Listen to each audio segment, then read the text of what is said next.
lost him. And you know what? It was just about to get good, too. It was just getting good.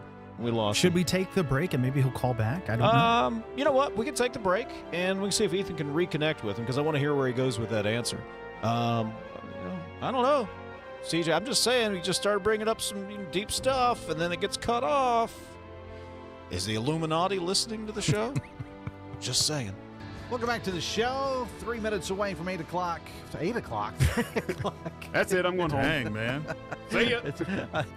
I wouldn't even be on the air on any of our stations before 8 o'clock. I don't know where that came from. Reading, it's hard. Well, I think when you have a I'll say in all candor, when you're in a foreign country and a monkey in a diaper sitting on your head, you're asking for trouble. Discussion can end there. That's right. Boom. It's a definitive statement on the issue. Now we move on. So how many times have you thought about that was a bad idea that I had a monkey on my head since you had the monkey on your head? Every time I go visit Dr. Pellegrino, my personal doctor. Do you know what it's like to tell your doctor that? Well, yeah, Doc, I also had a monkey. Excuse me? Had a monkey on my head with a diaper on. I bet you that's the first time Dr. Ron has ever heard that one. He's probably heard a lot of things. He's heard a lot. Yeah, Dr. Ron has. He's one of the great West Virginians. He's up there from the Northern Panhandle. He's awesome. Tremendous. Yeah, Dr. Ron. Good dude. We were talking in my office a little earlier, and a phrase that Ryan used that I was really kind of gobsmacked over. He started a sentence with me. He said, "We were watching football on Thursday." I know, he did the same thing to me. He did this. Is this like Earth 2? I said, what? He came back and started telling me about the Cowboys and the Chiefs game. know, and you I were know. watching the Lions game on Yeah, Thanksgiving Day. Well, What happened? What happened to our little Ryan? Well, when my Uncle Bill and my Uncle Chris asked if I want to watch football with them, I don't say no. Okay. So, Because I'm not a recluse anymore. so if you have uncles that are big sports fans, do you get some creds? Are you like, hey, I'm actually, you want to, kind of sports show? It's syndicated. Well, I don't. Statewide. Well, I don't want this to be a sports show. Second game this season that Honors had 8 threes. Second time he's had 8 threes, and his coach has pulled him out with over 4 minutes to go. You're up 40. Yeah, but coach just does not want to see him get that record. There may have been a discussion about that on exactly where he was in the number. Did you let him know this time? But there was a discussion about where he was with the number. But at the end of the day, Ross decided the juice not worth the squeeze there. With 3.5 minutes left is when he pulled him out after the timeout there. And listen, that's a guy with a lot of minutes on his in his body. You need to rest him. But 2 out of 11, you got to think maybe he's going to approach that again. Here's what's wild. In those 2 games where he's just been one off of Alex Ruoff's record, he's now a combined 16 of 20 from 3 in those 2 games. So he didn't just make 8 threes, guys. He was 8 of 11 last night. He was 8 of 9 when he did it before. 16 of 20 combined in those 2 games. Across this great state of West Virginia, welcome in high school game nights. I chuckle a little bit, folks, because it said early edition. As compared to the Only rest edition. of the edition, yeah. Yeah. Tonight is going to be interesting, to say the least. 10 seconds remaining. Going to be a direct snap here. Snap back. It's Tyler. Tyler fakes the run. He throws. He's got an open man. Pass top 10. 5. End zone. It's a touchdown. Pulled in by Nestor. 3 seconds left. Are you kidding me with the play call right there by Kevin Whiteman?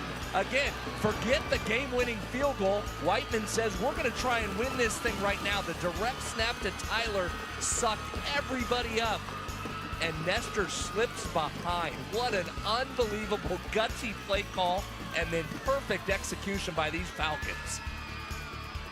You had a moment of clarity about when it all started to make sense for you? It did, because I didn't want to be a filmmaker growing up. I didn't even know what filmmaking was growing up. I used to watch Oprah and Katie Couric, and that's what I wanted to be. I wanted to be a journalist. I wanted to be you. And I worked at West Virginia University's radio station. I had a very thick accent. People would call in and make fun of me. And so I asked my roommates, my college roommates who were from Baltimore, to teach me how to talk differently. Really? Yeah. And it's a loss, I feel, from that. And it's probably one of the reasons why I love documenting people that are authentic. Like, I don't know if I'm authentic, but I think the people I find are very authentically who they are, and that's what draws me to them.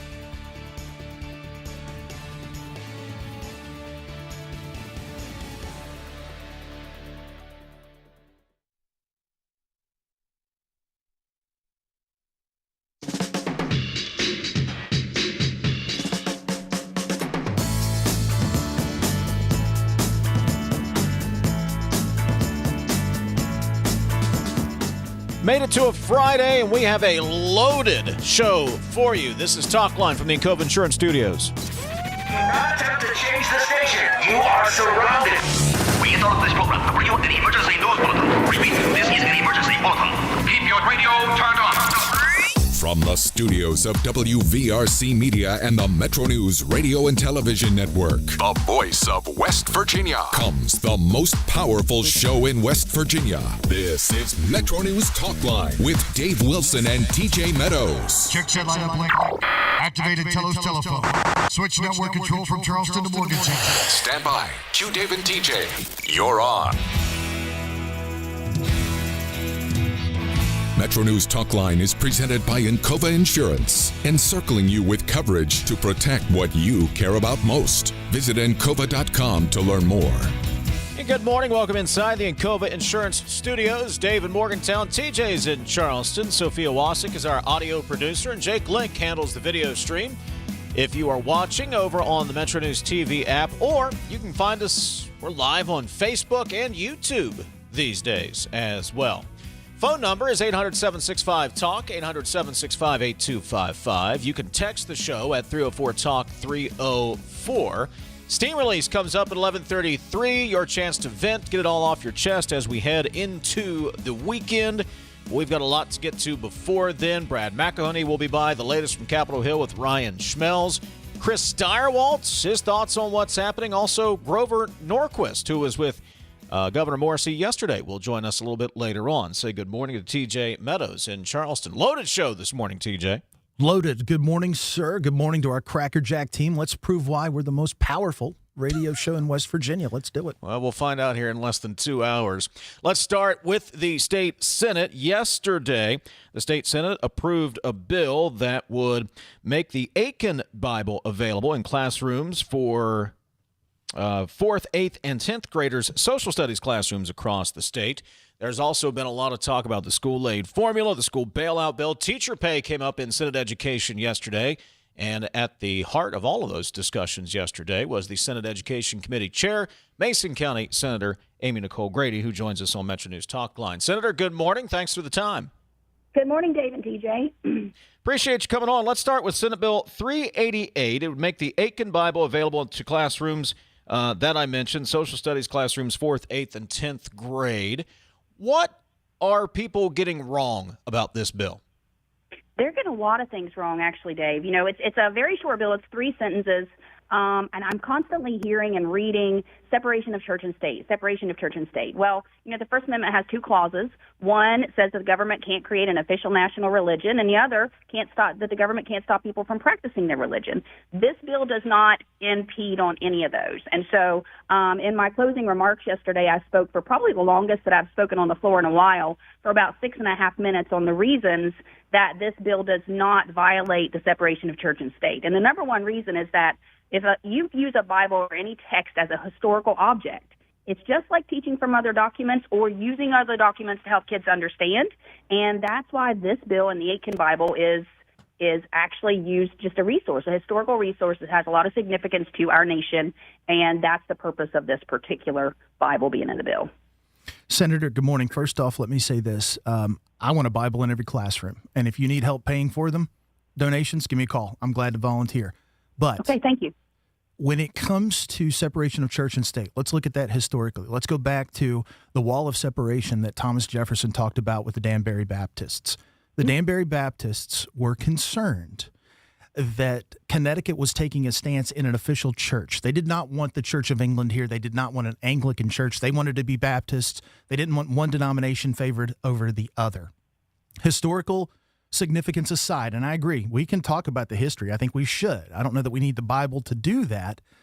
Why not fashion this bill so it can be King James Aitken, it can be New Living Translation, it can be Amplified, it can be the Catholic Bible, as long as it's not state money and somebody volunteers it and wants to put it in the classroom? There's no law against that, so why not just put that in the bill now? So, TJ, right now, currently, there is nothing that states that classrooms cannot have any of those in their classroom library. Yeah, and there's nothing that states that. I'll tell you a couple of reasons I chose this particular Bible is that, I have a few in my classroom. I teach fourth grade, every subject, but whenever we talk about history, it's focused a lot on colonial times up to the Revolutionary War. And this Bible, my students have really, really enjoyed it. And it's beautiful. It's printed in the way that they would have printed it back then. I always say to people that, we should never hinder something that gets a book in a child's hands, because that is, I always want, I don't care what book it is, as long as they're reading. We have had some situations where there have been organizations that are donating this Bible because of its historical significance, trying to donate to schools or districts, and they won't accept them because they feel like they can't. And so this is my way. I chose this Bible because I feel like it has a historical significance to our nation and our founding of our nation, and this would let them know, listen, you can have this as a resource. It's not a question. And I hate that teachers question things like that they feel like that they have to be so particular about what they can and can't have available for students. And this just wants to clarify that it's perfectly fine. I've had that argument that I've heard, well, what about a lot of other religious texts? Well, if a class is a religious class, if we do have some high schools that teach world religion, they should have every single religious text available to their students as a resource based on what they're teaching there. I think that's a fantastic idea. This just says 4th, 8th, and 10th grade because, if our kids lose sight of our history, our American history, then we're heading in a terrible direction. And I talk with teachers a lot of times and parents who talk about how their children do not know the basics of American history. And so that's where this came from for me. Amy Nicole Grady joining us, Senate Education Committee Chairman, Mason County Senator. Also, yesterday, the Senate Education Committee discussed Senate Bill 516. That would raise minimum starting salary of teachers in West Virginia to $50,000, plus provide a $2,000 raise for all teachers and an additional $1,200 for math and special education teachers. You did not take action in committee on that bill. Why? Well, there were a couple of reasons. We didn't have the fiscal note yet, so our members were a little concerned about voting on something they didn't know the fiscal impact, which I completely understood. When I put it on the agenda, I wanted to have the discussion. I felt like it merited discussion. We need to discuss this. It's a really big issue. We are losing a lot of new teachers that are in our border counties to surrounding states. And we're always talking about how we don't have anybody coming into the profession. Well, this bill at starting salary at $50,000 would allow for us to say, hey, this is something that we can offer you to these younger people and younger teachers. Sometimes what we see happening, specifically in the panhandle areas over there that are close to Maryland, is we will have younger teachers apply for a job in West Virginia to get their feet wet, so to speak, get some experience on their resume, and then they will apply to those jobs in the other state because they're making about $15,000 more per year, and they have some experience to say, hey, I'm a good candidate. We want to try to take care of every issue, and I know it's not a perfect bill, and I know a lot of people talked about, well, this isn't fair for our educators who have been in the system for a long time. We want to retain educators too, but the reality of it is educators that have been there for a long time, if they decide to leave the profession, it is not because of pay. it is because of all the other things. We have educators, and I've been a teacher for 19 years, and if there's anything that would drive me away from teaching, it's not the pay. I know what the pay is. It is all the other things that we are expected to do and deal with, and that's the reality of it. So just to kind of bring people into the profession is the start. It's a starting point, and then we can address the rest later. But it didn't seem like there was really an appetite for it yet, and we have to talk about a few other things with it and try to get the logistics correct. We may not bring it back up. It just depends on how the discussions go. Can you get the teachers union on board with you?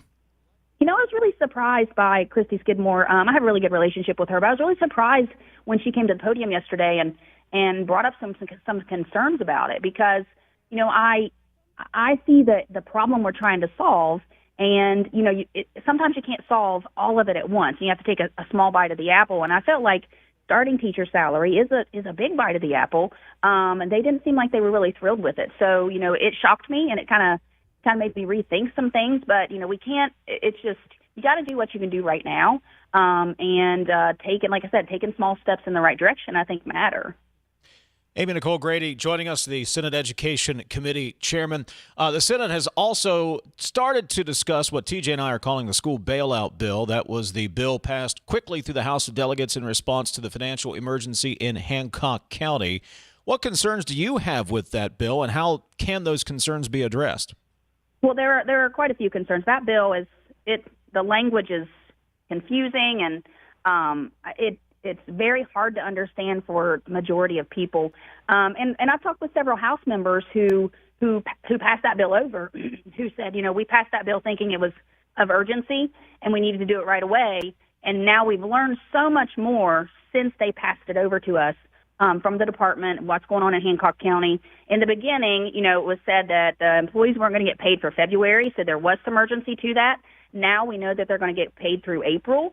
And so legislative session is over in March, and so we have some time to really consider what we're going to do with it without worrying if people are going to go without a paycheck. And that was the number one concern with everybody.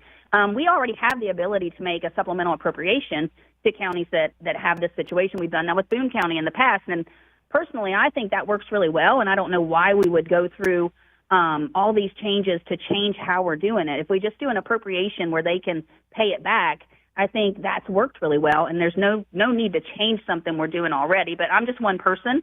We'll see what the Senate decides to do as a whole. I just don't want to jump into something if it's not something we have to take care of, like right now. We have all of session to finish that. Let's broaden out the conversation a bit to school aid formula, and I also want to ask you about special education costs. Mm-hmm. Last week in House Finance, Superintendent Blatt was there testifying. Special education costs came up. It's my understanding that every member of the legislature got a one-pager from their county superintendent that did line item costs. So in other words, here's the amount of money we get federally and from the state to fund special education. Here is the cost. And almost all of those counties, I think save 6 in the state of West Virginia, are running line item deficits. When you total it all up, Amy, it was $224 million in the red as a line item in fiscal 2025. Surely that concerns you. How do we fix it?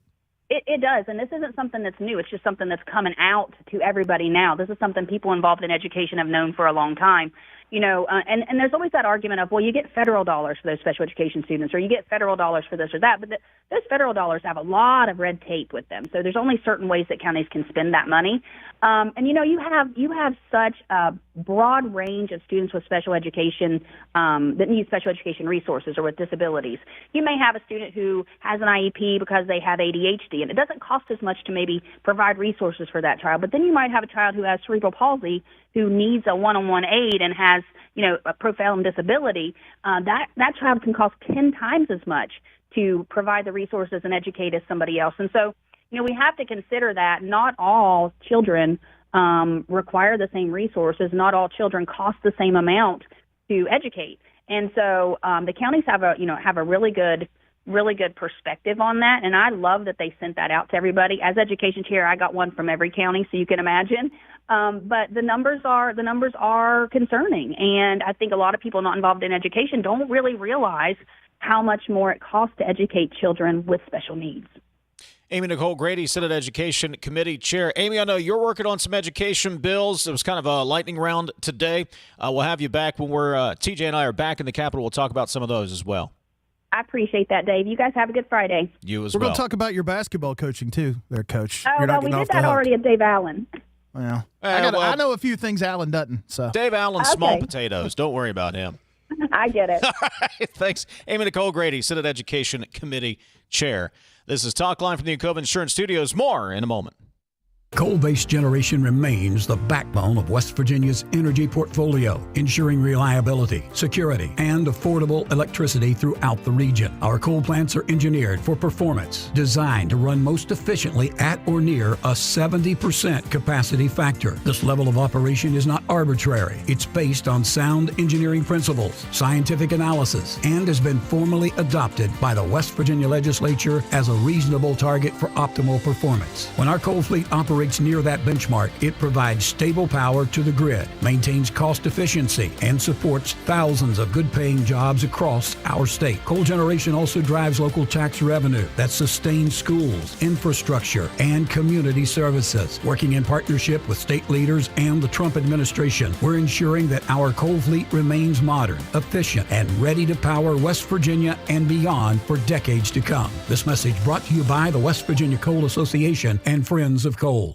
The Mountain State's premier fishing, hunting, and outdoor sports show returns to Milan Park in Morgantown March 7th and 8th. Over 100,000 square feet of campers and RVs, boats and ATVs, hunting and fishing supplies, guns, knives, and more. Limited vendor space is now available. To put your products and services in front of over 10,000 outdoor enthusiasts, visit WVOutdoorSportsShow.com. The 24th Annual West Virginia Fishing, Hunting, and Outdoor Sports Show, presented by Can-Am, March 7th and 8th at Milan Park in Morgantown, a WVRC Media event. We are there for you, to care for you at the health plan. We are here for you. At the Health Plan, we are here for you, and we have been one of the most trusted carriers for over 40 years. Headquartered right here in West Virginia, providing exceptional health coverage and local customer service. The health plan, we are here for you. You're listening to Talk Line on Metro News, the voice of West Virginia. Leading the efforts to build a stronger West Virginia, the High Technology Foundation has a proven plan to strengthen and diversify our state's economy. The I-79 Technology Park's high-capacity infrastructure continues to attract advanced federal operations that are driving economic growth. This keeps our young, educated residents in the state and brings West Virginians home. The High Technology Foundation, building a stronger West Virginia. Learn more today at WVHTF.org. Across West Virginia, hospitals are always here, healing, helping, and standing strong for our communities. Hospitals save lives and build livelihoods. They're among our largest employers, with a passionate workforce of 54,000 West Virginians. Hospitals are economic drivers, contributing close to $17 billion to our state's economy and working to ensure access to care for all. From life-saving moments to wellness support, West Virginia hospitals keep our state healthy, our families strong, and our future bright. New year, new trucks. Start your year off with a new truck from Dan Cava Toyota World. Now lease a 2025 Tacoma for as low as $299 a month. Save over $7,500 off on select Tundras or get 2.99% for 72 months. It's your last chance to get a gas model 2025 RAV4. Don't miss out. Come experience cars you can count on year after year. Dan Cava Toyota World in Fairmont. Shop the road.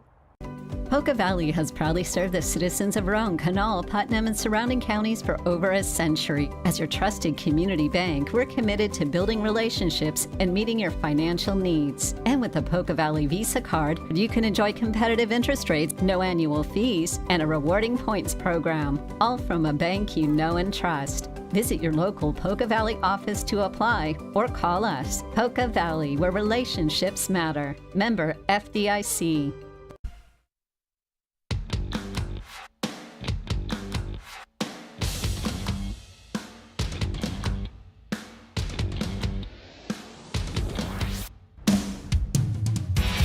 Metro News Talk Line is presented by Encova Insurance, encircling you with coverage to protect what you care about most. Visit Encova.com to learn more. Jackpots are growing in West Virginia. Jackpots are on the rise every week. Powerball hits Mondays, Wednesdays, and Saturdays. Mega Millions lights up Tuesdays and Fridays. That's 5 chances a week to get in on life-changing jackpots. Play in-store and online. 18 plus to play. Please play responsibly. The Powerball jackpot is $57 million.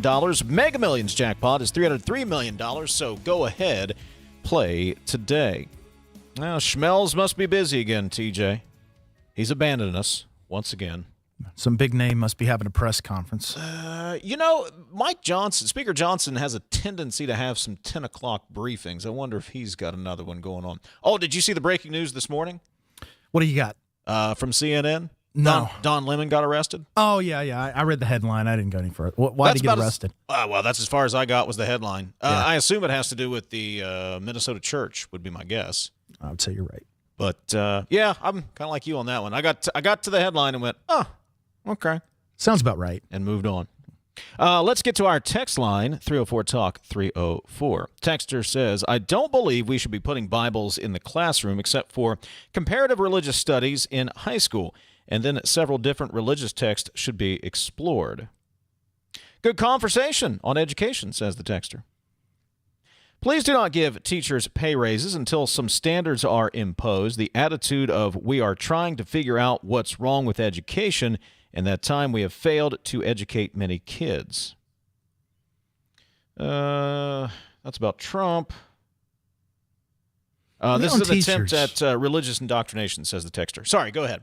No, on teachers, isn't the market already telling us, though, that we're failing? And I'm not saying there shouldn't be higher standards, but when our teachers can go to Loudoun County or wherever, as Amy mentioned, or they get some experience and then they go to North Carolina or wherever it may, isn't the market telling us that we're failing? Isn't that enough to understand we're not paying what we should to keep people here? That's fair. I think that's fair. If you can easily cross to Maryland, and she mentioned Maryland, you can go to Pennsylvania, you can go to Ohio. Sure. I think that's a fair assessment. Where I think folks have an issue, and this is with government jobs across the board, right? How do you reward, and this conversation comes up, and I don't have a good answer for it. How do you reward the good ones, discourage the bad ones, right? In our business, and I'm sure in your 20 years working in the other sector that you worked in, good employees got rewarded. If you wanted to show up, put in your 8 hours, you would get paid and go home. And if you were a terrible employee, you were shown the door, right? Oh, yeah, absolutely. Same thing here. Good employees are rewarded. If you want to put in your 8 hours, that's fine. If you're, terrible, we'll eventually get rid of you someday. I don't know how you apply that to education. I don't even know the metrics you would apply to that. I don't know how you could get the union on board with that. I don't know. And the only market data point we have, I guess, TJ, is what are they doing in Virginia? What are they doing in Maryland, Ohio, Kentucky, and Pennsylvania? Well, a couple of things. You talk about private sector and you talk about rewarding merit. I mean, every year I had the folks that worked for me, and I knew I was getting a certain pot of money to reward them with bonuses. And guess whose decision it was to decide who got what? Mine. Did everybody get the same? No. You hustle more, you get more money. You couldn't do that in public ed. Sure. Couldn't do it. No. You would have screaming from unions, and I'm not saying they shouldn't. I'm just saying that's the reality of it. The union would want some kind of process in that. It'd be very hard to do. I remember, have you ever seen the movie or the documentary Waiting for Superman that talks about education and education in America? And one of the things that just floored me when I saw that, there is a building in New York City that school teachers go to every day. They sit in that building and they read magazines and they sip on their coffee and do whatever. You know why they do that, Dave? They can't be fired. So what the system does, they identify them as being poor teachers, having poor outcomes. They pay them to do nothing, and then they hire more teachers that will actually do a good job. And these folks go and sit in that building every day and converse and sip their coffee and do whatever. Now, that was 15 years ago maybe when that came out, so things may have changed. But you get my drift. It's hard. That's a problem. It is. I guess this is a very, very small step, a baby step. It is at least encouraging, though, the Senate Education Committee taking up the bill, looking at the bill, and examining and realizing that starting pay is way too low. Yeah. If you're going to recruit 20-something-year-olds to the business, you got to pay them. You got to keep them, too. You got to start somewhere. Got to keep them. To Christy Skidmore's point, you got to keep them as well. Fair. Speaking of highly compensated individuals. I don't know about that at all. But Chris Stirewalt is going to join us coming up other side of the break. We'll talk to Chris about all that has happened in the last week. A little bit later on, Grover Norquist is going to join us. He joined Patrick Morrissey, the governor, in Parkersburg yesterday. This is Talk Line from the Cove Insurance Studios on Metro News, the voice of West Virginia. It's 10:30. Let's get a news update from the Metro News Radio Network. Find out what's happening across the great state of West Virginia. West Virginia Metro News, I'm Jeff Jenkins. It's mainly just the southern tip of West Virginia that's getting the snow from a storm moving through Virginia, North Carolina, before heading up the East Coast. National Weather Service meteorologist Simone Lewis says parts of Wyoming, McDowell, Mercer counties will likely get the most snow. They are generally looking at about 3 to possibly upwards of 5 inches across those areas. Some spots could even see locally higher amounts of up to 6. Lewis says the Beckley area is likely on the northern edge of the snow line. The House Finance Committee meeting with members today, continuing their budget hearing with State Human Services Cabinet Secretary Alex Mayer. Mayer started the hearing on Thursday, was asked if he had any idea how much Medicaid funding the state would lose. Well, right now we're still doing some of that analysis to determine what exactly that impact is going to be. I think one of the biggest ones is obviously the community engagement will have a significant impact, right? As we see that there's a likelihood that individuals will be coming off that program. Metro News statewide correspondent Brad McElhinny will have more from the Capitol later today at WVMetroNews.com. State Department of Health says the most recent testing of the Wayne water system shows no transformer oil in the system. Now, there remains a do not consume order in place, but it appears the situation is improving. Wayne water customers have been dealing with the issue for nearly 3 weeks. Do not consume, though, remains in place. You're listening to Metro News for 40 years, the voice of West Virginia. Now showing on Metro News Television, your friends at Hope Gas present Episode 6 of State of Minds. Hoppy Kercheval visits with Jacob Gordon, world-renowned tattoo artist and owner of Katana Gold. What do you think would fit me? I think a ninja. A ninja with 2 swords. State of Minds, Episode 6, now available on Metro News TV. Presented by Hope Gas, with support from Greer Industries. Only on the Metro News Television app. Hi, I'm Josh Strand, Safety Coordinator for Civil and Environmental Consultants. Some companies talk about profit first, but at CEC, we put safety first. It's not just a slogan, it's how we live. We invest in top-notch safety gear and practices because we believe a safe workplace is a productive one. I like knowing that at CEC, my safety matters. So why settle for less when you can work where safety truly comes first? At CEC, we engineer progress in the great state of West Virginia. Find out what CEC can do for you. Visit cecinc.com. The owner of Matiki Coal out with a statement about its decision to close the Mountain View mine in Tucker County, eliminating 199 coal mining jobs. Alliance Resources says the power plant it supplies with coal, quote, not in a position to commit to purchase any additional tons from Matiki for the foreseeable future. The mine has provided coal to the Mount Storm plant in Grant County for years. One person dead after a fire in Ohio County happened last night in a mobile home in the Valley Grove area. From the Metro News Anchor Desk, I'm Jeff Jenkins.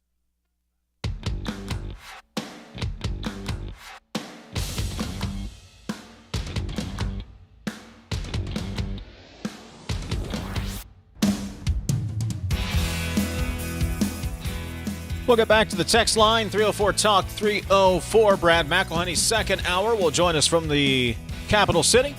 Get the latest on what's happening at the state legislature. For the latest inside the Beltway, we go to Chris Stirewalt, political editor for The Hill and News Nation, host of The Hill Sunday on News Nation, and a senior fellow at the American Enterprise Institute, best-selling author. Chris, good morning. Good to see you, buddy. Well, I'll tell you something. You know, Wheeling has a beltway too. It's all I'll say. If you take Interstate 70 and Interstate 270, it's not round exactly, but it is sort of an oblique spheroid kind of shape. So Wheeling has a beltway too. That's all I'll say about that. Boy, where do we begin? We got to have you on more than once a week. A lot happens in a week, Chris. Yeah. Is the Trump administration, or at least President Trump's sort of pivot on Minnesota surprising, or is that an acknowledgement of reality? Okay. You've heard the concept of flood the zone. Mm-hmm. And this is the Steve Bannon idea about we're going to flood the zone. And as a communication strategy, it actually is pretty effective. who's talking about Greenland? Nobody's talking about Greenland. Who's talking about the Epstein files? Who's talking about whatever, right? There are, I don't know, 30 controversies over the past year that you could keep going forever. But the press and the president's opponents, insofar as those are two different things, can't stay on a story because they let another rabbit loose. And just right when it's like, all right, we're on it, then there's, oh, well, we better look over here. Maybe we're going to bomb Iran. The problem with continually releasing rabbits is that they fill up your yard. Sooner or later, you have a yard full of rabbits, and rabbits do multiply. And what we're seeing in an administration right now is there's too much of everything. And just think about the Minnesota story. So the administration, the White House, the president is right now working hard to avoid a government shutdown. Lindsey Graham, by the way, did you see that about Lindsey Graham? Says he denied swift passage of the deal through the Senate because he wants to preserve his right to sue over his phone records being subpoenaed. Always there to help. So the president really wants to get this deal done. The deal would have been done last week or sooner if they had waited on the Minnesota Bovino surge, right? So the president says, we're going into Minneapolis. Kristi Noem says, we're going to go strong, heartless, ruthless, merciless. We're going to crush. And Greg Bovino is there and all that stuff. And it makes the president feel really good and powerful. And then they kill those people and everything starts going sideways. Well, then whoever it is that he listens to about Congress says, we got a problem. This deal that we had to avert a government shutdown, which the Republicans do not want again. They don't want it again because they won the last one, but the harm to the economy. And they won it on tactical points. They didn't make any direct concessions. They still haven't increased the Obamacare subsidy or extended the Obamacare subsidy. So they didn't have to give anything, but the Democrats politically had a big win, so the Republicans don't want to do it again. Well, if they had waited to let Greg Bovino stomp around in Minneapolis until after they had the deal done, they wouldn't have to be making these concessions right now. And this is a good microcosm of the problem of too many rabbits.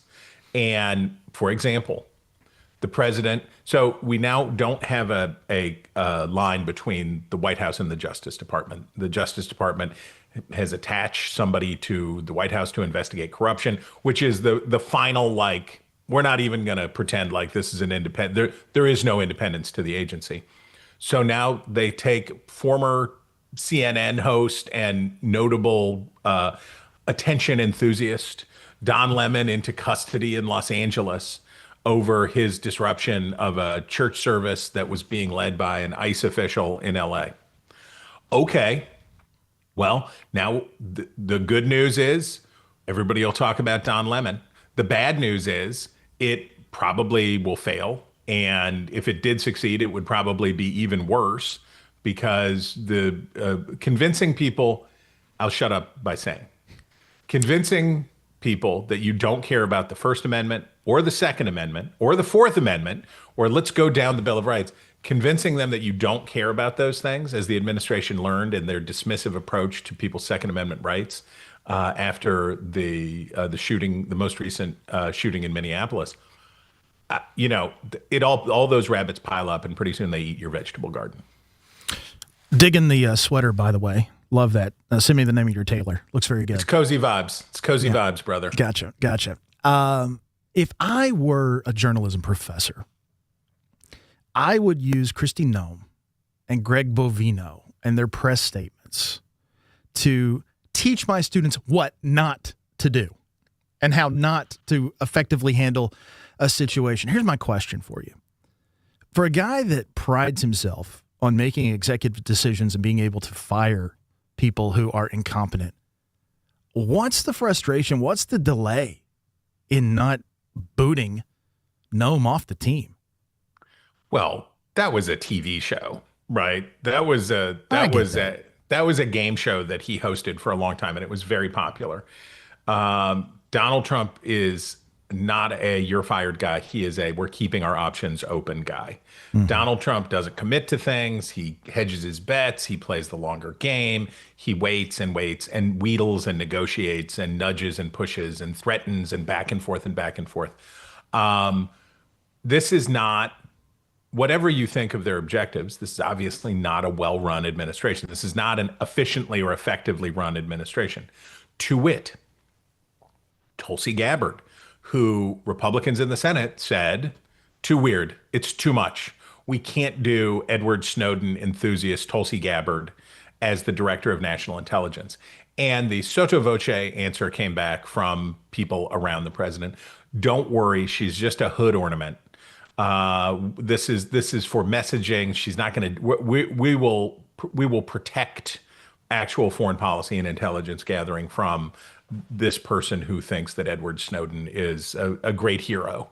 And they did, right? She blew it a couple of times by trying to pipe up about limiting Donald Trump's range of movement in bombing people he wants to bomb.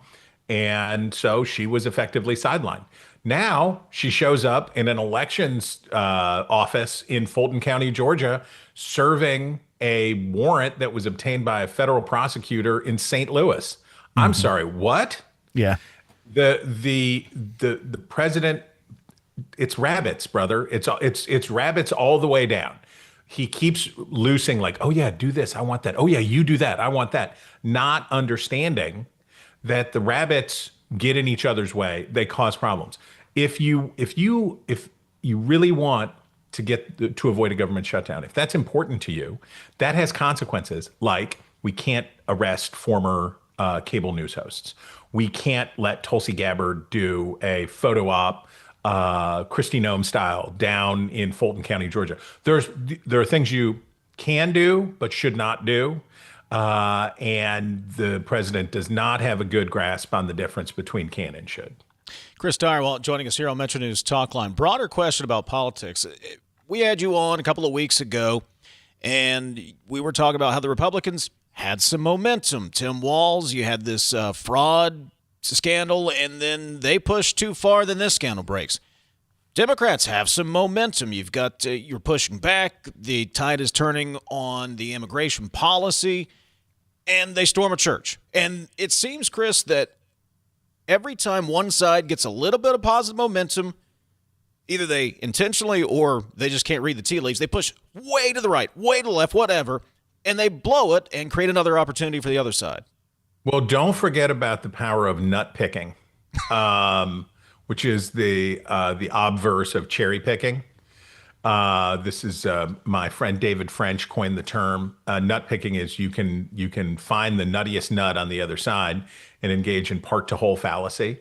So you can say that is to say, is Don Lemon representative of anything? No, Don Lemon is not. I would encourage anybody to read the profile long ago that was written about Don Lemon that has the amazing anecdote in which he corrects a waiter on how to pronounce the word sorbet. It's epic. It's one of the best written pieces of long form journalism that just the amazingness that is Don Lemon.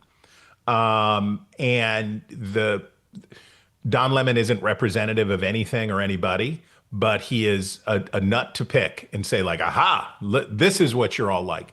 And then for Democrats, so do I think that Greg Bovino and Kristi Noem are indicative of what most Republicans think and do about immigration? I do not. I think that Corey Lewandowski, do I think Stephen Miller is reflective of the general Republican attitude about federal power and mass deportation? I do not. I think that Americans, a majority of Americans, agree that they think that people who are in the country illegally should be subject to removal. It's close, whereas, of course, what Tom Homan's point is in Minnesota is it's not close. It's an 80-20, 70-30 issue on deporting people who have committed other crimes. That is a big winner, Everybody likes that. Yes, mass deportation, you could get to like, yeah, barely people favor mass deportation, but they don't favor doing it this way. They don't want blood in the streets, and they don't want that happening. And it's a particularly telling that the administration doesn't do what would be more effective, which would be, of course, to enforce at employers. If they started enforcing with employers instead of doing it in the streets, then you would think, well, then they're really serious about this because the economic consequences. But they're not going to punish the mostly Republican major employers in the country, who the hotel chains and the agribusiness and all of this stuff that employ so many illegal immigrants. They're not going to do that. So is Stephen Miller representative of all Republicans? I do not think so. But you can say, haha, that's what you're all like. And what the president is dealing with right now is there is no Democratic Party. People say, who's the face of the Democratic Party? There's no face of the Democratic Party. Gavin Newsom would like to be, whatever, but there's no direction or face of the party, and that's their advantage. They don't need one. Whereas I've said this to you before, and it will continue to be true. There's only one thing that the news media, the Democratic Party, and Donald Trump agree upon, which is that every politics story should be about Donald Trump. And he wants to be right in the middle of everything. And what he doesn't know, and you can look at my note today, his approval numbers are trash, right? He has these trash approval numbers. He has lost independence. Here's how I'll stop talking. I will stop talking by saying he is now break even or underwater with non-college whites. How do you do that, right? How do you do that if you're Donald Trump? How do you break even, with a group that he won by 20 points? How do you get there? Yeah. And so he does not understand. And if he did understand, he lacks the discipline to govern effectively, because he's feeding. He goes by his gut, and he's always feeding his gut, and it only wants rabbits. That makes me feel good, though. And I'll tell you why. He's bad at his job. That's how he got there. Number two, the mechanism works. The self-cleansing works. And the normies are going to come out. Come on, man. We got to end on a positive note. Make me feel better here. The normies are going to come out, and, we're going to get back to a time where we have sensible solutions. Maybe people consider economics instead of politics all the time. A guy can hope, Chris. A guy can hope. Well, you know what I've got to say now. You got to hear it from me again. Abraham Lincoln at the Young Men's Lyceum 20 years before the Civil War, he said that an army led by Napoleon couldn't take a drink from the Ohio River or lay a track in the Blue Ridge, but that if America would endure for all time as a nation of free men or die by suicide. That was true in the 1840s. It's true today. It's a republic if you can keep it, if you're serious about it, if you demand more from your politicians, if you act like this means something, then you can keep it. If you act like it's a joke, then you'll lose it. Out of this whole conversation, I took down rabbits loose and nut picking. That's what I took away from this conversation today. Thanks, Chris. See you guys. All right, buddy. Chris Stirewalt, host of News Nation, The Hill, Sunday on News Nation. He's politics editor for The Hill. Chris, we always appreciate it. Way behind. Got to take a break. Back in a moment. Talk line from the Encova Insurance Studios. Tens of thousands of hardworking West Virginians earn their living in our state's growing natural gas industry, including thousands for Antero Resources, West Virginia's top natural gas producer. Antero's investments are boosting our local workforce and small businesses. We're proud to give back and invest locally to support West Virginia workers producing West Virginia energy. But the Mountain State's best days are ahead, and Antero Resources is just getting started. Visit AnteroResources.com to learn more. Since 1926, the West Virginia Hospital Association has been the collective voice of our state's hospitals. With a shared vision of strengthening communities, improving lives, and supporting our state's economic well-being, our member hospitals work every day to provide high-quality, accessible care. This year, we celebrate 100 years of a unified voice and our ongoing commitment to supporting our members in achieving a strong, healthy West Virginia. A message from the West Virginia Hospital Association, online at wvha.org. Principal Greg Dosh of MTech. Thanks to funding in part from West Virginia lottery proceeds, we're expanding MTech with a new STEM edition. Across West Virginia, opportunities like these are made possible when you play, helping to ensure more students can discover their future right here at home. For 40 years, proceeds from the West Virginia Lottery for education have totaled $4.1 billion. West Virginia Lottery, 18 plus to play responsibly. We were built in West Virginia and for West Virginia. We're investing in our state by expanding our fiber network, creating local jobs, and delivering high-speed internet that truly performs. Sign up now and get 50% off your first year of service with plans starting as low as $25 a month. Experience the speed and reliability you deserve. Visit citynet.net today. CityNet connects, protects, and perfects. You're listening to Talkline on Metro News, the voice of West Virginia. I have had a complicated relationship with food. My job was to talk to heart failure patients about diet and exercise. I felt like, why would you listen to me? Because I was not following a diet that was healthy for me. I needed help. Bariatric surgery at WVU Medicine helped me lose 175 pounds. I feel like I'm free. They hold the skill, they hold the tools, and they're waiting for you to come say that you need the help. Trojan Landing Marine is now Charleston's newest power sports dealership. We now feature a full line of sleek Suzuki street bikes and four-wheelers. We're now offering the innovative riding experience of Benda motorcycles. The next step in motorcycle evolution with all-electric Zero high-performance bikes. We've now got Segway vehicles starting as low as $10,000. Come in and check out our great selection of high-quality Benelli and Royal Enfield bikes. Visit Trojan Landing in Charleston, now your water, road, and dirt dealership. Download Metro News Television on your iPhone or Android. Search Metro News Television in your app store. Create an account today to get alerts and watch all live and archived content. Download now. Touchdown! Stike Wealth Enhancement Group is now Wealth Enhancement. And we craft detailed financial plans for people like you because you're building your retirement your way. You deserve advice that's built to handle what your life brings. To meet with your Stike team advisor, call us at 304-443-4240 or email stike-info@wealthenhancement.com. You own a boat because you love spending time on the water. Choose the outboard that allows you to make the most of it. Honda Marine's legendary reliability, ease of maintenance, and powerful performance keep you going strong. .com.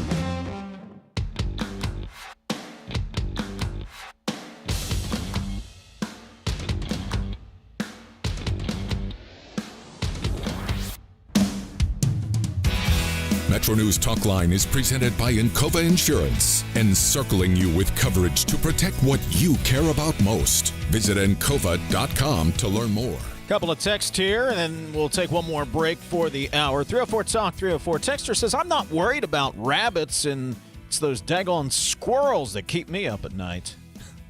Do we have a capital squirrel update? We'll ask Brad when he's on. Did they make it through the ice storm down there? Do they have enough to eat? Are they nut picking? What's going on? We need an update.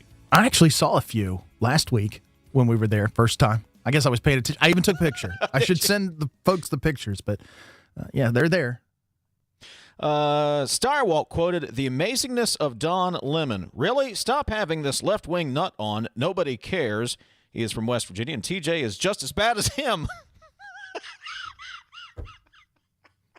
In good company, I guess. Why? Because we like to quote, the founders and the founding documents, and that's where we find our defense and our arguments. It makes us good Americans. When Chris, okay, come on, y'all. When Chris was talking about the amazingness of Don Lemon, could you not pick up on the sarcasm there?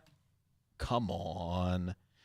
304 Talk 304. I only listen on Friday to hear Chris. I don't always agree with him, but I love his perspectives. He sees the seriousness of the times we are living in. I wish more citizens would do their civic duties and see it also, says the texter. All right, 304 Talk 304 is the text line. It's Friday. It feels like a Friday.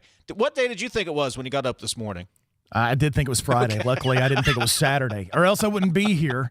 Phone would be going on. Where you at? Have you ever Finally done got my days straight. Have you ever done the Monday on a Sunday? Oh, you get up and yeah. You're yeah, in yeah, a panic because you think you got to get to work, and you start getting up, and your wife goes, "What are you doing?" Yeah. It's very annoying, especially when you get up as early as I do. I have dreams that I'm late for airtime. Oh, yeah. And those, I could have the scariest dream in the world, no problem. Those haunt me. Agreed. Every broadcaster has those. All right, we'll wrap up the first hour. Tell you what's coming up in hour number 2. Steam Release is just a little more than a half an hour away. Back in a moment. Picture a community where every space tells a story. Those are the communities we're designing at ZMM Architects and Engineers.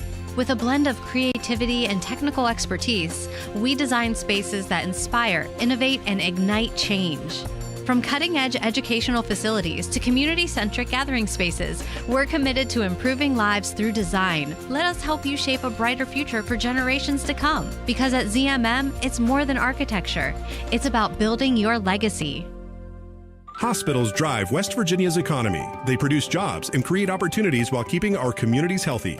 Employing nearly 54,000 people, West Virginia hospitals rank among our state's largest and most dependable employers. They provide more than $1 billion in community benefits and generate nearly $17 billion in total economic impact each year. Hospitals are investing where it counts, advancing health, ensuring access to care, and powering West Virginia's economic future. A message from the West Virginia Hospital Association, online at wvha.org. Metallurgical coal builds the world, and the Met Coal Producers Association is the network that makes it possible. The MCPA unites America's met coal producers, giving members a powerful voice in policy, partnership, and progress. Producers, suppliers, and innovators come together here to build relationships, drive growth, and strengthen our industry. Join today. Visit metcoal.com. Met Coal makes it possible. MCPA makes it personal. At Glenville State University, we are pioneers. With over 45 undergraduate degree programs, 17 NCAA athletic teams, and countless campus organizations and activities, we're here to help you build your story while becoming a part of ours. Glenville State University, your dream, your future, your story. Visit glenville.edu today for more information. You're listening to Talkline on Metro News, the voice of West Virginia. We're Panhandle Cleaning and Restoration, and we're gonna save you. We've got it down to a science, an absolute state of art. We do it all, restoration, cleaning, and reconstruction. When disaster strikes, just pick up the phone. We're Panhandle Cleaning and Restoration, and we're gonna save you. Hey, welcome in, everybody, one and all. Got some breaking news to get to. The most powerful radio show in West Virginia. And the people absolutely love it. That's something you're going to have to watch. It's Metro News Talkline. Statewide Sports Line. Metro News Midday. The Metro News Hotline. Game night. 3 guys before the game. That's a good combination. And it's on. Metro News. The voice of West Virginia. Start your new year off right with a new ride from Dan Cava GMC. Come explore our 2026 GMC Acadias. Spacious, smooth, and made for everyday life. It's truly a fan favorite. Drive into winter with a new 2026 GMC Sierra, now up to $12,000 off, or lease as low as $499 a month. So upgrade your ride this year with us at Dan Cava GMC in Bridgeport. Shop Thora. It's high school basketball season, and Metro News Television has you covered. Rivalries, buzzer beaters, classic hardwood competition. Watch live and on demand from gyms across the Mountain State. Stream Metro News Television on your iPhone, Android, Roku, Apple TV, Fire TV, LG TV, and select smart TVs. Or visit MetroNewsTV.com for more information. High school basketball lives here on Metro News Television.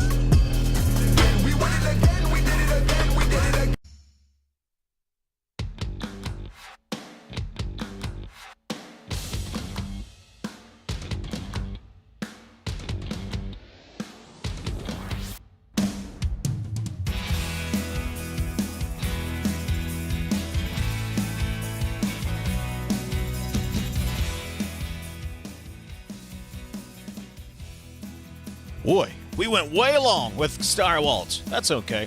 Coming back, Grover Norquist will join us. Brad McElhinny, Steam Release, all coming up in the second hour.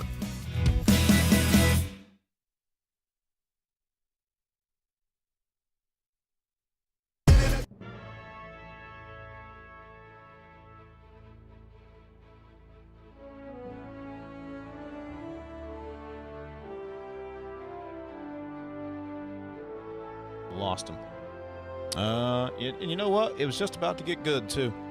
It was just getting good. We lost Should him. we take the break and maybe he'll call back? I don't know. You know what? We can take the break, and we can see if Ethan can reconnect with him, because I want to hear where he goes with that answer. I don't know. CJ, I'm just saying, we just started bringing up some deep stuff, and then it gets cut off. Is the Illuminati listening to the show? Just saying. Welcome back to the show. 3 minutes away from 8 o'clock. 8 o'clock. That's it. I'm going home. Dang, man. See ya. I wouldn't even be on the air on any of our stations before 8 o'clock. I don't know where that came from. Reading, it's hard. Well, I think when you have a I'll say in all candor, when you're in a foreign country and a monkey in a diaper sitting on your head, you're asking for trouble. Discussion can end there. That's right. Boom. It's a definitive statement on the issue. Now we move on. So how many times have you thought about that was a bad idea that I had a monkey on my head since you had the monkey on your head? Every time I go visit Dr. Pellegrino, my personal doctor. Do you know what it's like to tell your doctor that? Well, yeah, Doc, I also had a monkey. Excuse me? Had a monkey on my head with a diaper on. I bet you that's the first time Dr. Ron has ever heard that one. He's probably heard a lot of things. He's heard a lot. Yeah, Dr. Ron has. He's one of the great West Virginians. He's up there from the Northern Panhandle. He's awesome. Tremendous. Yeah, Dr. Ron. Good dude. We were talking in my office a little earlier, and a phrase that Ryan used that I was really kind of gobsmacked over. He started a sentence with me. He said, "We were watching football on Thursday." I know, he did the same thing to me. He did this. Is this like Earth 2? I said, what? He came back and started telling me about the Cowboys and the Chiefs game. I know. You were watching the Lions game on Thanksgiving Day. Well, what happened? What happened to our little Ryan? Well, when my Uncle Bill and my Uncle Chris asked if I want to watch football with them, I don't say no. Okay. So because I'm not a I'm not a recluse anymore. So if you have uncles that are big sports fans, do you get some creds? Are you like, hey, I'm actually kind of a sports show, syndicated? Well, I don't. Statewide. Well, I don't want this to be a sports show. Second game this season that Honors had 8 threes. Second time he's had 8 threes, and his coach has pulled him out with over 4 minutes to go. You're up 40. Yeah, but coach just does not want to see him get that record. There may have been a discussion about that on exactly where he was in the number. Did you let him know this time? But there was a discussion about where he was with the number. But at the end of the day, Ross decided the juice not worth the squeeze there. With 3.5 minutes left is when he pulled him out after the timeout there. And that's a guy with a lot of minutes on his in his body. You need to rest him. But 2 out of 11, you got to think maybe he's going to approach that again. Here's what's wild. In those 2 games where he's just been one off of Alex Ruoff's record, he's now a combined 16 of 20 from 3 in those 2 games. So he didn't just make 8 threes, guys. He was 8 of 11 last night. He was 8 of 9 when he did it before. 16 of 20 combined in those 2 games. Across this great state of West Virginia, welcome in high school game nights. I chuckle a little bit, folks, because it said early edition. As compared to the Only rest edition. of the edition, yeah. Yeah. Tonight is going to be interesting, to say the least. 10 seconds remaining. Going to be a direct snap here. Snap back. It's Tyler. Tyler fakes the run. He throws. He's got an open man. Pass top 10. 5. End zone. It's a touchdown. Pulled in by Nestor. 3 seconds left. Are you kidding me with the play call right there by Kevin Whiteman? Again, forget the game-winning field goal. Whiteman says, we're going to try and win this thing right now. The direct snap to Tyler sucked everybody up, and Nestor slips behind. What an unbelievable gutsy play call, and then perfect execution by these Falcons. You had a moment of clarity about when it all started to make sense for you? It did, because I didn't want to be a filmmaker growing up. I didn't even know what filmmaking was growing up. I used to watch Oprah and Katie Couric, and that's what I wanted to be. I wanted to be a journalist. Yeah. I wanted to be you. And I worked at West Virginia University's radio station, had a very thick accent. People would call in and make fun of me. And so I asked my roommates, my college roommates who are from Baltimore, to teach me how to talk differently. Really? Yeah. And it's a loss, I feel, from that. And it's probably one of the reasons why I love documenting people that are authentic. Like, I don't know if I'm authentic, but I think the people I find are very authentically who they are, and that's what draws me to them.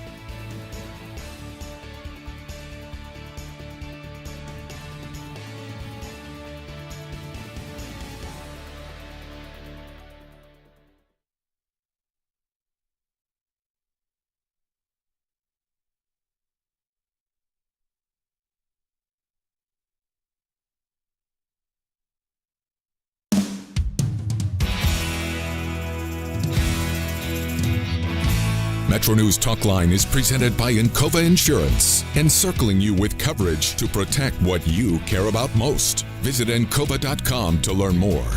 Second hour of Metro News Talk Line on a Friday. Hope you are having a good start to your Friday. Dave in Morgantown, TJ in Charleston.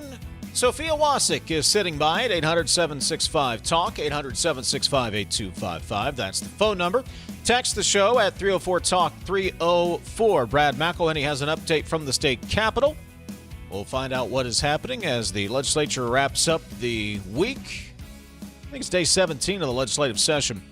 And steam release coming up bottom of the hour. Once again, say good morning to Mr. TJ Meadows. Good morning, Mr. Meadows.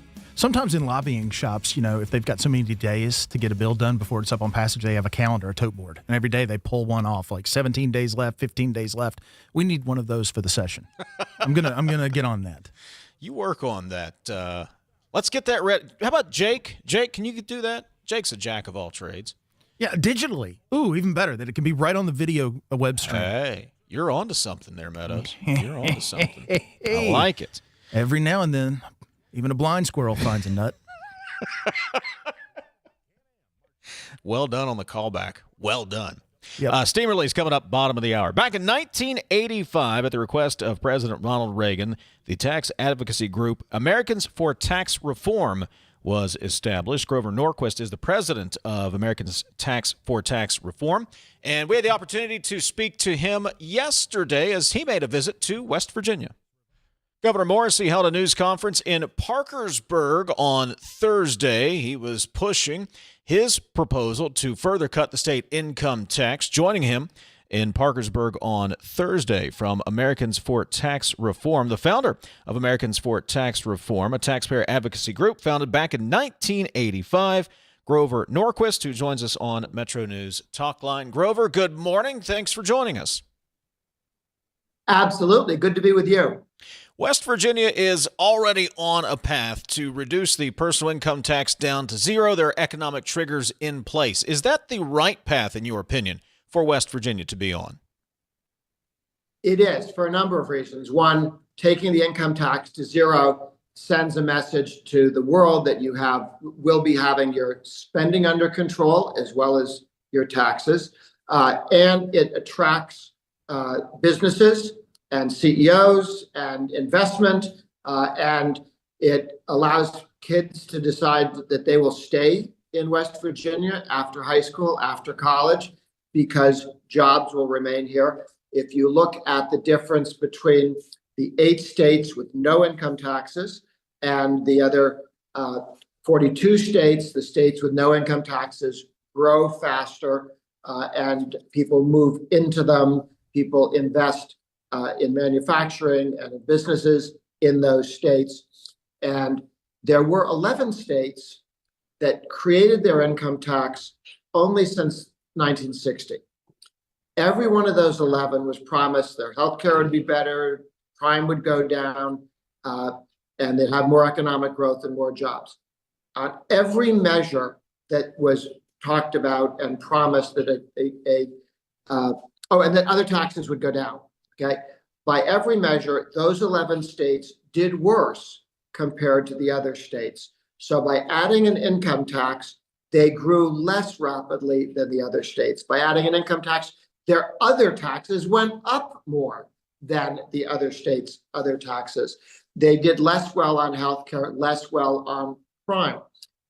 So you can reverse engineer that and see, since it got worse with an income tax, you could expect that it would get better. But we now have many good examples of states that are phasing their income taxes to zero.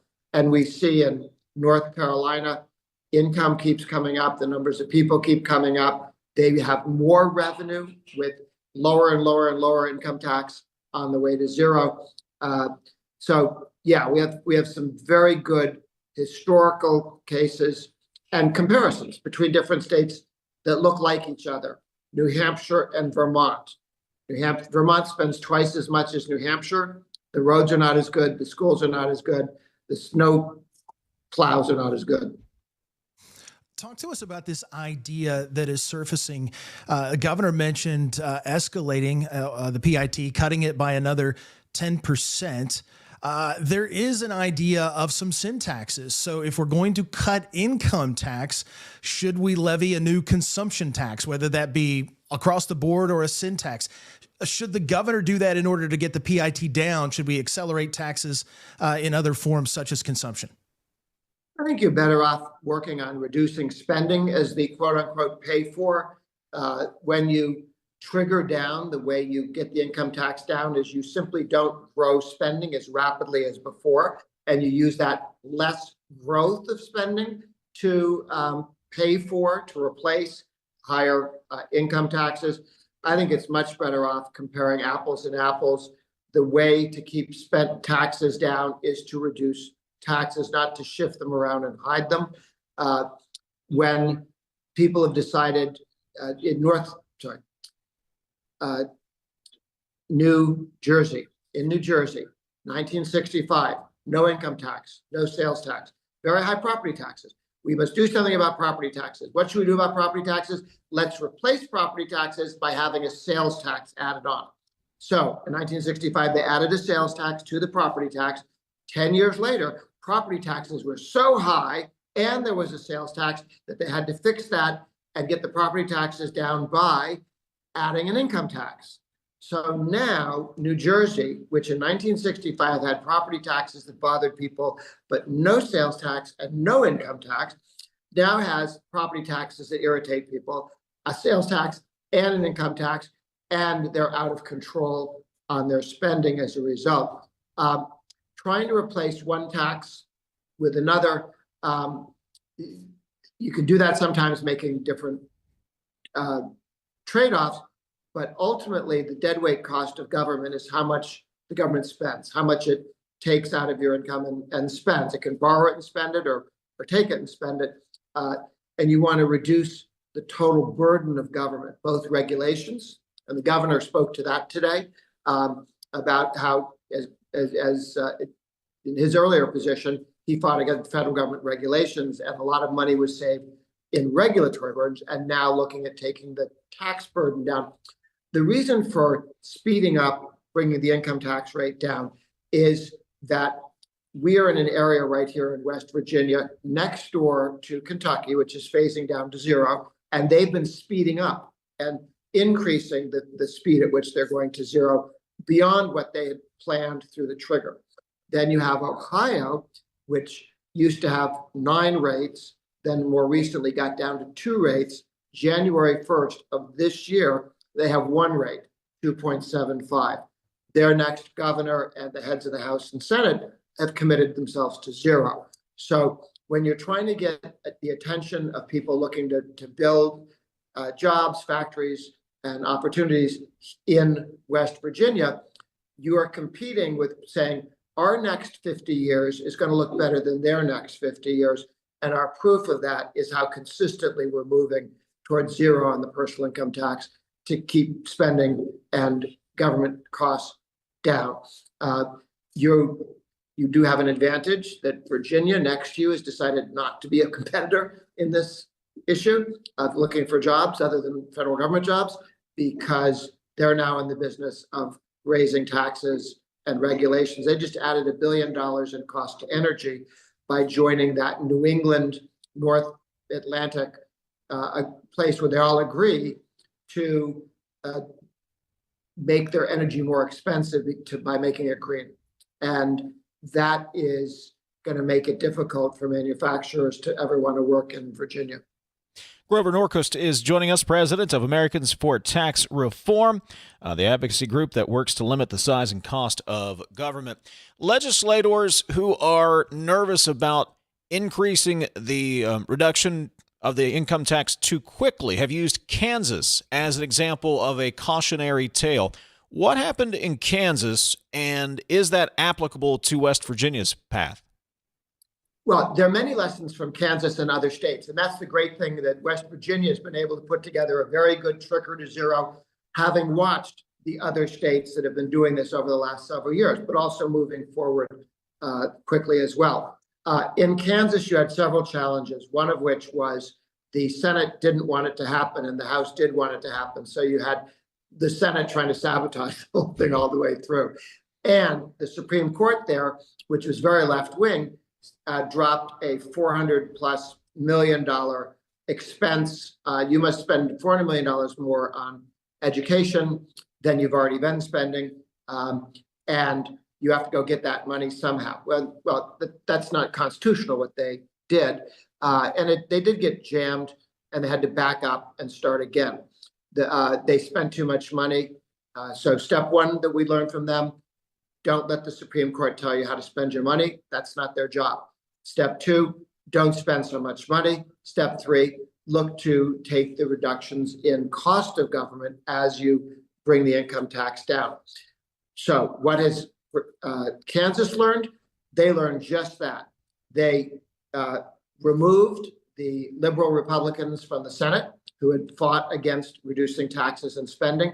And we now have Reagan Republicans, 2/3, both houses in Kansas, committed to phasing the income tax down.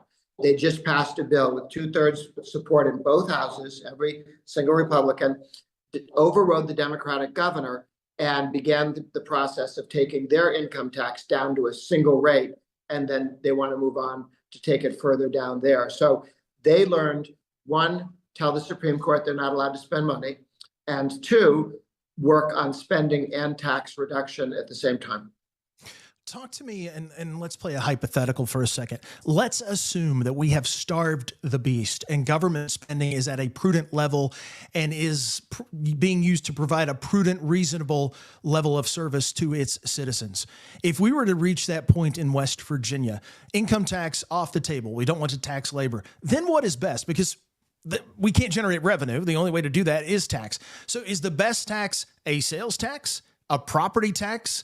In your opinion, which way should you go if you've starved the beast, government spending is curbed? How should the government generate revenue at that point? Well, I think you leave it up to the local governments how they want to raise taxes. Although I think it's fair for the state, and 14 states do this, they put some limits on how much damage local governments can do to their own citizens. There's a cap that assessments on property could only raise 2% a year in California, 3% a year for the total budget, for the total bill for your property taxes in Florida. Other states have limits along those lines, or that spending can only increase with inflation plus population is the most popular limit put on local governments. Probably best to put the limit on spending rather than taxes, so you let people decide how to raise the taxes, but you put the limit on spending so that doesn't get out of control. At the state level, states tend to like excise taxes and sales taxes. They're reasonably easy to raise, and that is what other states have been when they. North Carolina has been phasing its income tax out. they also realized that the corporate income tax was something that scared people away. So they have abolished the corporate income tax while they're taking the personal income tax down slowly. They got quickly 4 years, boom, boom, boom, corporate income tax gone. That's a big driver of jobs and opportunities, the corporate income tax, because it's not a lot of money compared to other pieces of state budgets, but it is a big damager to bringing, it damages people's interest in coming into a state. So that's one of the more painful ones for purposes of growth, economic growth. But these things obviously should be left up to the state legislature and local governments. A simple our friends in Colorado have TABOR, Taxpayer Bill of Rights, which simply says spending can't grow faster than inflation plus population growth. That's probably the best limit. That various versions of that exist in certain towns, cities, and states, and that's been one that's been popular. They had one in California, but they broke it. Had they kept that, California today would have no debt, no unfunded liabilities, and no income tax. I mean, that's in 40 years, simply growing with inflation and population would have solved every problem California's spenders and taxers have. So it takes a while to do it slowly, but it's worth beginning now if you're going to slowly phase down the cost of government. Grover Norquist, president of Americans for Tax Reform, taxpayer advocacy group, working to limit the size and cost of government, opposing higher taxes at every level. We appreciate the insights and hope you enjoyed your visit to West Virginia. Absolutely. It's a little cold here, but it's not any better back in D.C., so I'll stay for a while. It's Grover Norquist. Took some time to speak with us yesterday after his appearance with Governor Morrisey in Parkersburg. Take a break. Brad McElhinny gets us updated from the Capitol when we return. Tens of thousands of hardworking West Virginians earn their living in our state's growing natural gas industry, including thousands for Antero Resources, West Virginia's top natural gas producer. Antero's investments are boosting our local workforce and small businesses. We're proud to give back and invest locally to support West Virginia workers producing West Virginia energy. But the Mountain State's best days are ahead, and Antero Resources is just getting started. Visit AnteroResources.com to learn more. The WVU Medicine Medical and Surgical Weight Loss Center offers a comprehensive surgical program to help you obtain a healthy weight and improve your quality of life. Our nationally recognized bariatrics program has a strong focus on pre-surgery education and long-term weight loss after surgery. We're here to help you every step of the way. Reserve your spot at the next free, no-obligation information session by calling 304-293-1728.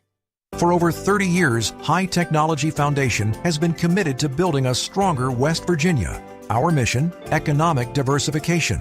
By fostering innovation and supporting tech initiatives, we pave the way for a brighter future. From cutting-edge research to tech-driven solutions, we're transforming the landscape. Join us in creating opportunities and driving progress. Let's build a diverse economy together. Visit WVHTF.org. High Technology Foundation, shaping West Virginia's future. You're listening to Talkline on Metro News, the voice of West Virginia. Poca Valley has proudly served the citizens of Roane, Kanawha, Putnam, and surrounding counties for over a century. As your trusted community bank, we're committed to building relationships and meeting your financial needs. And with the Poca Valley Visa card, you can enjoy competitive interest rates, no annual fees, and a rewarding points program, all from a bank you know and trust. Visit your local Poca Valley office to apply or call us. Poca Valley, where relationships matter. Member FDIC. You own a boat because you love spending time on the water. Choose the outboard that allows you to make the most of it.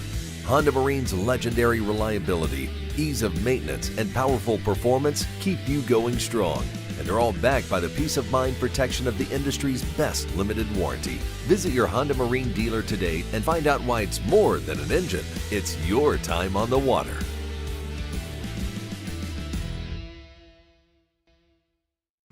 I've had a complicated relationship with food. My job was to talk to heart failure patients about diet and exercise. I felt like, why would you listen to me? Because I was not following a diet that was healthy for me. I needed help.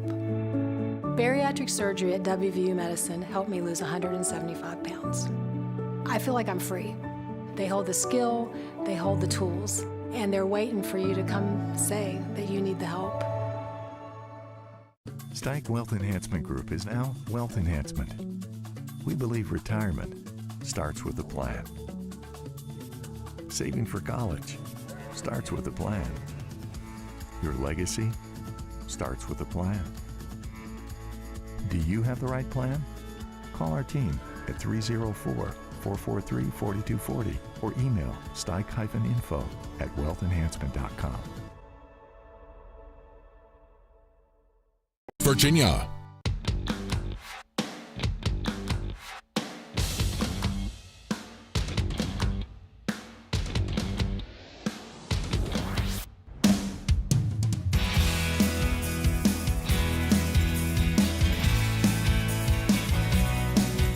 A little bit of this and a little bit of that happening today in the state capitol. Metro News State Line correspondent Brad McElhinny joins us from Charleston. Brad, brought to you by AARP, your ally for real possibilities in the Mountain State. Brad, good morning. What's happening at the Capitol?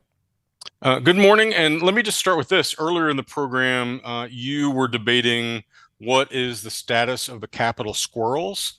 And I will just tell you that I am not sure, but there are extenuating circumstances. Every time this week I have approached the Capitol, by the time I got there, my eyelashes were frozen to my face. So I couldn't see as to determine if there are any squirrels or if they are doing okay. But you are pro squirrel. Well, they're good eats. I'm fine with squirrels. Okay. But they should not be in your bird feeder. That's a no-no. Brad, any bills on the move today? Yes, two. Oh, boy. The House and the Senate each have one. The Senate already had its floor session starting at 10 a.m. They finished in less than half an hour. Their bill that passed today was Senate Bill 208, exempting certain military records from public release. That was a Senator Ryan Weld bill. It has to do with privacy and passed the Senate last year. Didn't make it all the way to the finish line, was up again this year. Didn't get any argument, and I think everybody voted for it. For your whiteboard in the House of Delegates, this is the one bill up for passage today. That's in a floor session occurring right now, and the one that's up for passage in the House today is House Bill 4415, creating crime of attempting to smuggle contraband into federal correction institutions within the state. That's the kind of thing where it seems like it already would have been a crime to me, but. Yeah, me too. Anyway, that's if not, consider that's a your big vote. Miss. If not, that's a big miss on our part, I would think. What are you hearing about finance meetings?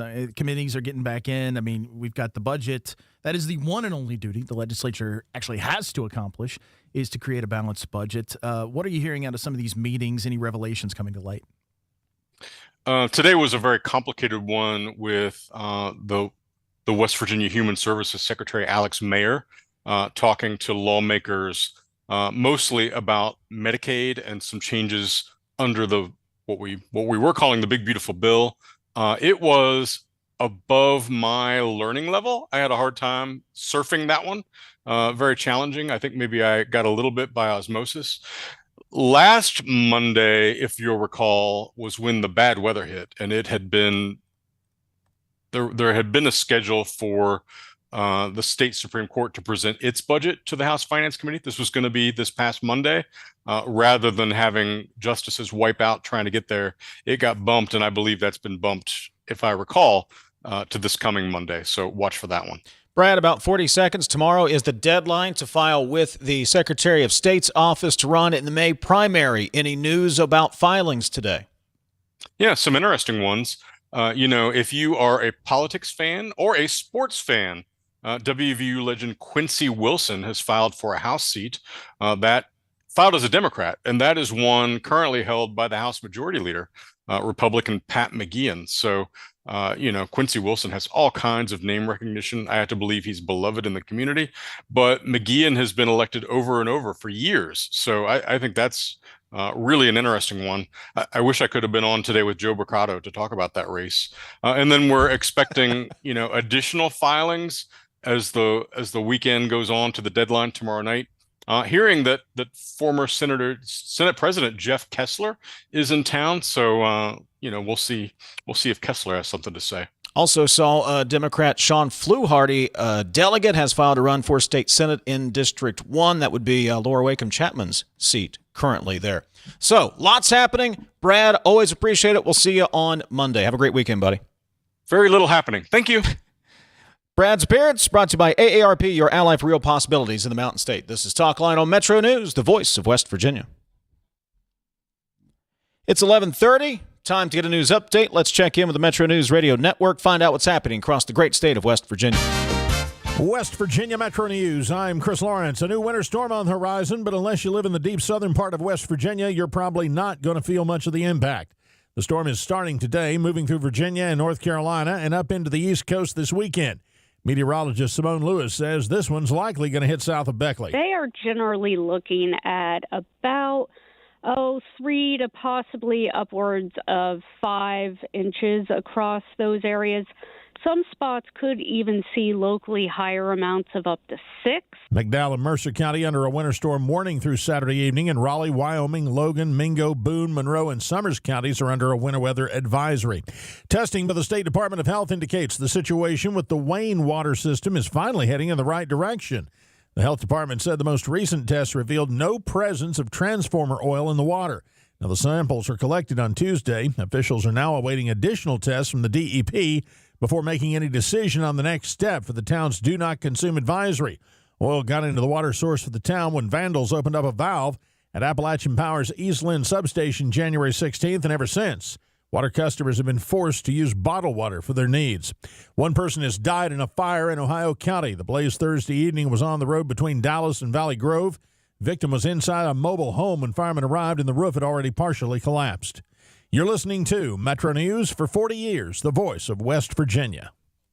Brighten your mornings with Tudor's $5 Sunrise Specials. Enjoy our Mary B, egg, crispy bacon, and cheese on our buttery biscuit, loaded with more bacon than the rest.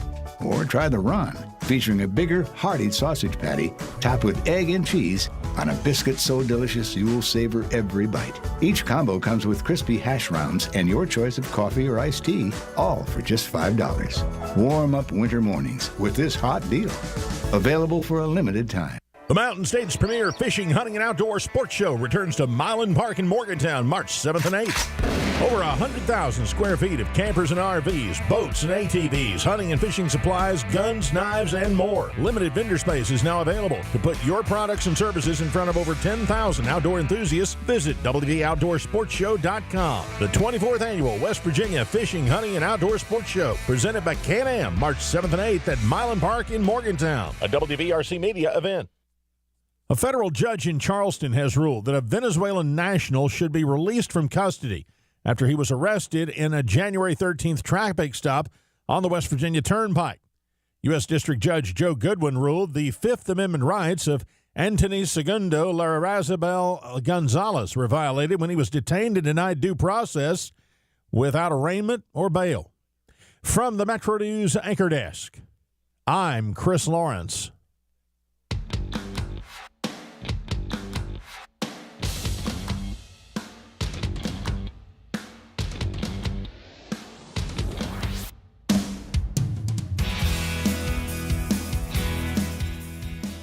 Metro News Talk Live from the Encova Insurance Studios. Life is busy. Your health care should not slow you down. With WVU Medicine's My WVU Chart app, you can schedule your appointments anytime, anywhere, right from your phone or computer. Whether it's a virtual visit or an in-person checkup, booking is quick and easy. Don't have an account? Sign up today at mywvuchart.com or download the app. Take control of your health with WVU Medicine and My WVU Chart. Your care, your schedule. We've reached the end of the week. We turn it over to you. I want you to get up now. I want all of you to get up out of your chairs. I want you to get up right now and go to the window, open it, and stick your head out and yell, "I'm as mad as hell, and I'm not going to take this anymore!" Every week, we end the show with an opportunity for you to vent and release whatever has been driving you crazy all week long? Yes, it is Steam Release, your chance to vent and have a better weekend because of it. 800-765-TALK is the phone number, 800-765-8255. That's the phone number. You can text your Steam to 304-TALK-304. Just a couple of guidelines to keep in mind. Number one, you can steam about whatever. It has nothing to do with what we've talked about this week. That's okay. This is all about you. We just asked, number one, please don't get us fired or fined. Number two, try to keep it tight. We'll get to as many of your Steams as we possibly can. And number three, we may not respond. This is all about you. 800-765-TALK is the phone number. The text line is 304-TALK-304. Steam Release, ready to go. Let's start on the phones. We've got, let's see, who's first? Steve, you're up first on Steam Release. Go ahead, Steve. All right. People don't know their history and don't care.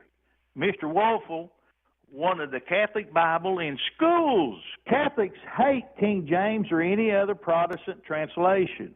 My people landed in Jamestown in 1608. My wife's at Plymouth Rock, Massachusetts, not a Catholic on the ship. Why? They were fleeing persecution by the Catholic Church. They would kill anybody that read the Bible translated by Tinsdale and Wycliffe in that day. The history of this country has been Protestant Bible. Thank you. Have a great day. You as well, Steve. Kathy, you're on Steam Release. What's your Steam? Good morning. I got a couple. One, first, please stop mocking your listeners. Could you not pick up that the Don Lemon thing was sarcasm or whatever, whoever said that?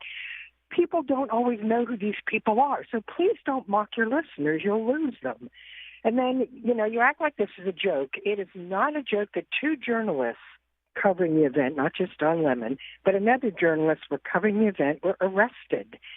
We are really in trouble in this country when our civil rights are being taken away. And I also want to comment on how pathetic it is that many Republicans are only concerned that all this is causing problems with the midterms instead of being concerned that it's causing problems with our loss of rights. I have family in Minneapolis, and what's happening there is absolutely horrible, and we should not be making jokes when people are getting arrested for being journalists or for covering protests. Thank you for letting me vent. Absolutely. Have a great weekend, Kathy. 800-765-TALK, 800-765-8255. That is the phone number. You can text your Steam to 304-TALK-304. Let's get some of those text Steams, Mr. Meadows. Teach the Bible in church, not schools. This is an attempt at religious indoctrination, says the texter. Please do. Oh, you already read that one. My fault. Project 2025 goal is to attack our education system, privatizing them, putting our tax dollars into private hands, as well as destroying unions at the same time. 304-TALK-304. TJ, that is not entirely true, what you say about teachers sitting in a lounge, sipping coffee, and doing nothing. The two schools that I've worked for the past 38 years don't even have a lounge. Yes, we all know that there may be one, maybe two at the school that are not holding their weight, but where I am, the professional and service personnel are continuing to go above and beyond. This texter says, if the Mount Storm power plant isn't going to purchase coal from Matiki Mines, I'm curious where they're going to get it from. Again, the text line 304-TALK-304. I know people who say Renee Good and Alex Preddy got what they deserved. They have drunk the Kool-Aid and no longer care about the First, Second, and Fourth Amendments. TJ, to answer your question about Kristi Noem not being fired, she's a bestie of Melania Trump. Got to watch TMZ more, guys. We already read that one. So you all think it's okay to spit in law enforcement, damage government property, park in the way of law doing their job, hit them, call them every name while wearing masks. But law can't wear a mask to protect them and their families from threats because they're trying to make the country safe. Lake and Riley, just one of thousands of innocent Americans never mentioned. 800-765-TALK, the phone number, 800-765-8255. Hey, Greg, you're on Steam Release. What you got? Hey, Greg Riley down in Ono. Well, Lakin Riley probably wouldn't have been shot if she wasn't with a group of people that are beating the crap out of police officers with hockey sticks and spraying them with bear spray. So you might want to think about once again where you're at. I don't know if anybody saw the Fuhrer in Iowa this week, and it was fantastic how he went through another one of his speeches where he talked about gas prices are $1.89 now, not $1.99, $1.80. And somebody finally had enough guts in the crowd to yell out, "Where?" And there was no bumbling answer. Amazon cut 16,000 jobs this week. UPS cut 30,000. And just so people, you might want to look up statistics rather than just listen. And you're going to say, well, you got that from CNN. No, a simple Google search plus there are statistics that are available that make sense. Unemployment from this time last year was at 4%, and now is at 4.4%. And please, somebody in the next 30 minutes, come on this show and tell me, other than closing the border, what has Donald Trump done for West Virginia? Absolutely nothing. Him and Carol Miller both. Thanks. You are welcome, Greg. Have a great weekend. He's going to feel better. He got that steam off his chest. Yeah, he did. Let's go to Dale in Wheeling. Hey, Dale. Hey, DJ, you know their guy. It's your old pal, the real Dale Lee. Yesterday, the Watchdog Radio ran a new show called The Jumpin' Rock Show because Howard Monroe was too cold to come into the station. If I ever have to listen to that show again, I'm bringing the former Hancock County School Superintendent down to clean this place up. Have a good weekend, Dale. 800-765-TALK, 800-765-8255. That's the phone number. Text lines 304-TALK, 304. Off to a strong start. Got a couple phone lines clear. Got a ton of texts to get to. We will do it all. When we return, this is Talk Line from the Encove Insurance Studios. Since 1926, the West Virginia Hospital Association has been the collective voice of our state's hospitals. With a shared vision of strengthening communities, improving lives, and supporting our state's economic well-being, our member hospitals work every day to provide high-quality, accessible care. This year, we celebrate 100 years of a unified voice and our ongoing commitment to supporting our members in achieving a strong, healthy West Virginia. A message from the West Virginia Hospital Association, online at wvha.org. Coal-based generation remains the backbone of West Virginia's energy portfolio, ensuring reliability, security, and affordable electricity throughout the region. Our coal plants are engineered for performance, designed to run most efficiently at or near a 70% capacity factor. This level of operation is not arbitrary. It's based on sound engineering principles, scientific analysis, and has been formally adopted by the West Virginia Legislature as a reasonable target for optimal performance. When our coal fleet operates near that benchmark, it provides stable power to the grid, maintains cost efficiency, and supports thousands of good-paying jobs across our state. Coal generation also drives local tax revenue that sustains schools, infrastructure, and community services. Working in partnership with state leaders and the Trump administration, we're ensuring that our coal fleet remains modern, efficient, and ready to power West Virginia and beyond for decades to come. This message brought to you by the West Virginia Coal Association and Friends of Coal. You're listening to Talk Line on Metro News, the voice of West Virginia. Across West Virginia, hospitals are always here, healing, helping, and standing strong for our communities. Hospitals save lives and build livelihoods. They're among our largest employers, with a passionate workforce of 54,000 West Virginians. Hospitals are economic drivers, contributing close to $17 billion to our state's economy and working to ensure access to care for all. From life-saving moments to wellness support, West Virginia hospitals keep our state healthy, our families strong, and our future bright. Hey, welcome in, everybody, one and all. Got some breaking news to get to. The most powerful radio show in West Virginia. And the people absolutely love it. That's something you're going to have to watch. It's Metro News Talk Line. Statewide Sports Line. Metro News Midday. The Metro News Hotline. Game night. 3 guys before the game. That's a good combination. And it's on.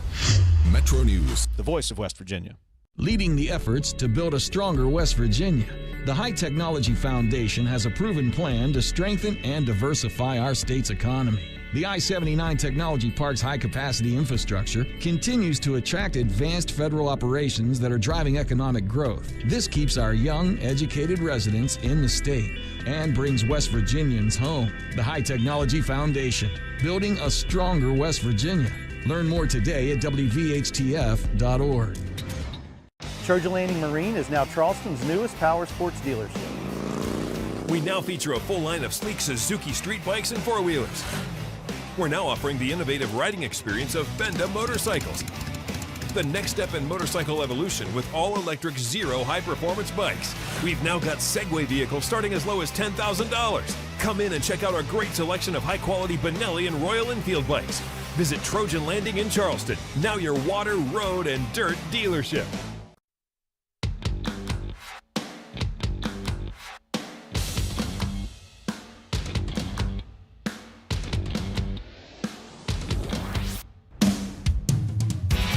Metro News Talk Line is presented by Encova Insurance, encircling you with coverage to protect what you care about most. Visit Encova.com to learn more. CityNet is built in West Virginia for West Virginia, expanding fiber to more communities every day. Sign up now and get 50% off your first year of service. Visit citynet.net. CityNet connects, protects, and perfects. 800-765-TALK is the phone number. The text line is 304-TALK-304. Steam release, your chance to vent heading into the weekend. Got a couple of phone lines open for you. In the meantime, TJ, the text line exploding. What do we got? I have listened to this show for 10 to 15 years and enjoy most shows. But could you please find someone other than Chris Stirewalt, the cesspool of crap, to interview? This guy doesn't vote, but he has answers for all problems in the country. He wouldn't give this administration credit for world peace, no wars, or a cure for cancer. Have a good day, says the texter. Guys, keep doing what you're doing. Keep going. Good stuff. Keep quoting the Constitution. 304-TALK-304. Hey, guys, Chris Stirewalt is a great listen. He's informed and has a great read on American politics. You'll soon be getting a barrage of texts from MAGA West Virginia that they hate him because he tells the truth about Trump, and I believe they avoid the truth, says Jim. Dave and TJ, I like the idea of ending confusion, of using the Bible in the classroom, but just as important is who the founding fathers were. They included at least a third, if not more, people who identified as Unitarian and or I got messed up who they weren't Christians, is what the guy is saying. Sorry. I think Siri got him there. Grover Norquist. Really? I thought that crazy fool was dead. TJ, there's your reason. For $45 trillion in national debt, he doesn't want to pay his fair share. Dave, have Stirewalt longer. Steam release is more entertaining when he and Hoppy are on. 304-TALK-304. Grover, wasn't that someone on Sesame Street? MJ Teddos and Wave Dilson, always chasing the rabbit. Hoppy, you are nuts. Okay. My Steam, the Magna Carta, the foundation of American English law, changed the course of history. The premise was no person was above the law, not even the king. Now is SCOTUS stacked with MAGA dupes. They've ruled the president is above the law. Whoever thought our country would erase legal history and declare fealty to this criminal tyrant? These states that don't have income tax have huge taxes on other things, such as food, clothing, medication. There will always be taxes. Oh, and don't forget their property taxes are much higher. Texter says, do we need another tax cut while PEIA, CPS, and roads are in such bad shape? Morons are governing America. That's MAGA, Dave. 800-765-TALK, 800-765-8255. That's the phone number. You can text us at 304-TALK-304. Back to the phones. Hey, Vicky, you're on Steam Release. What's your Steam? What's my what? What's your Steam, Vicky? What do you got? Oh, my Steam. Okay. No, I'm just totally disgusted with our government. The illegal immigration issue is beyond ridiculous. If these people are criminals coming across our border, there should be no rights as far as them being able to stay here. But more than that, I'm totally disgusted because all these criminal activities during the Biden administration, and we know people are investigated and we know all the lies, why our government is not indicting and prosecuting these people. And that's my beef. I like it. Vicky, appreciate it. 800-765-TALK, 800-765-8255. You can give us a call or you can text your Steam to 304-TALK-304. Clay, you're up next. What's your steam, Clay? Hey, this is Clay from Mount Clair. My steam is in response to the fine gentleman that wanted to have a caller in the next half hour say one thing that Donald Trump has done for West Virginia. So my response is this: Donald Trump successfully eliminated taxes on tips and taxes on overtime. That impacts a significant number of West Virginians, myself included, saving me about $3,000 in taxes this year. That's my steam. God bless. Clay, we appreciate it. Have a great weekend, buddy. 304-TALK, 304. That's the text line. The phone number is 800-765-TALK, 800-765-8255. I know it doesn't feel like boating weather right now, but it won't be long before the weather will break, things will warm up, and you will regret about not thinking about a pontoon boat. I was going to say steamboat. A pontoon boat right now. Get ready for the great deals on pontoon boats and fishing boats at Lou Wendell Marine Sales. Check out the entire inventory at LouWendellMarineSales.com. Lou Wendell Marine Sales, we sell family fun. Last call for phone calls, last call for texts. Your last opportunity to vent before we head into the weekend. 800-765-TALK, 800-765-8255. Text your steam to 304-TALK, 304. We'll wrap up the week. We'll wrap up Steam Release. When we return, this is Talk Line from the Encova Insurance Studios. Tens of thousands of hardworking West Virginians earn their living in our state's growing natural gas industry, including thousands for Antero Resources, West Virginia's top natural gas producer. Antero's investments are boosting our local workforce and small businesses. We're proud to give back and invest locally to support West Virginia workers producing West Virginia energy. But the Mountain State's best days are ahead, and Antero Resources is just getting started. Visit AnteroResources.com to learn more. We are there for you, to care for you at the health plan. We are here for you. For over 4 decades, we've been rooted deep inside West Virginia. Through thick and thin, supporting local families and businesses. Proudly serving your neighborhood since 1979. Your trusted partner in the community. The health plan, we are here for you. Principal Greg Dosh of MTech. Thanks to funding in part from West Virginia Lottery proceeds, we're expanding MTech with a new STEM edition. Across West Virginia, opportunities like these are made possible when you play, helping to ensure more students can discover their future right here at home. For 40 years, proceeds from the West Virginia Lottery for education have totaled $4.1 billion. West Virginia Lottery, 18 plus to play responsibly. Since 1926, the West Virginia Hospital Association has been the collective voice of our state's hospitals, with a shared vision of strengthening communities, improving lives, and supporting our state's economic well-being. Our member hospitals work every day to provide high-quality, accessible care. This year, we celebrate 100 years of a unified voice and our ongoing commitment to supporting our members in achieving a strong, healthy West Virginia. A message from the West Virginia Hospital Association, online at WVHA.org. You're listening to Talk Line on Metro News, the voice of West Virginia. Start your new year off right with a new ride from Dan Cava GMC. Come explore our 2026 GMC Acadias. Spacious, smooth, and made for everyday life. It's truly a fan favorite. Drive into winter with a new 2026 GMC Sierra, now up to $12,000 off, or lease as low as $499 a month. So upgrade your ride this year with us at Dan Cava GMC in Bridgeport. Shop Thora. Download Metro News Television on your iPhone or Android. Search Metro News Television in your app store. Create an account today to get alerts and watch all live and archived content. Download now. Touchdown! We're Panhandle Cleaning and Restoration, and we're gonna save you. We've got it down to a science, an absolute state of art. We do it all, restoration, cleaning, and reconstruction. When disaster strikes, just pick up the phone. We're Panhandle Cleaning and Restoration, and we're gonna save you. It's high school basketball season, and Metro News Television has you covered. Rivalries, buzzer beaters, classic hardwood competition. Watch live and on demand from gyms across the Mountain State.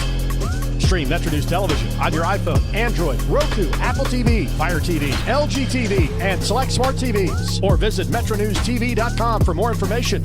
High school basketball lives here on Metro News Television.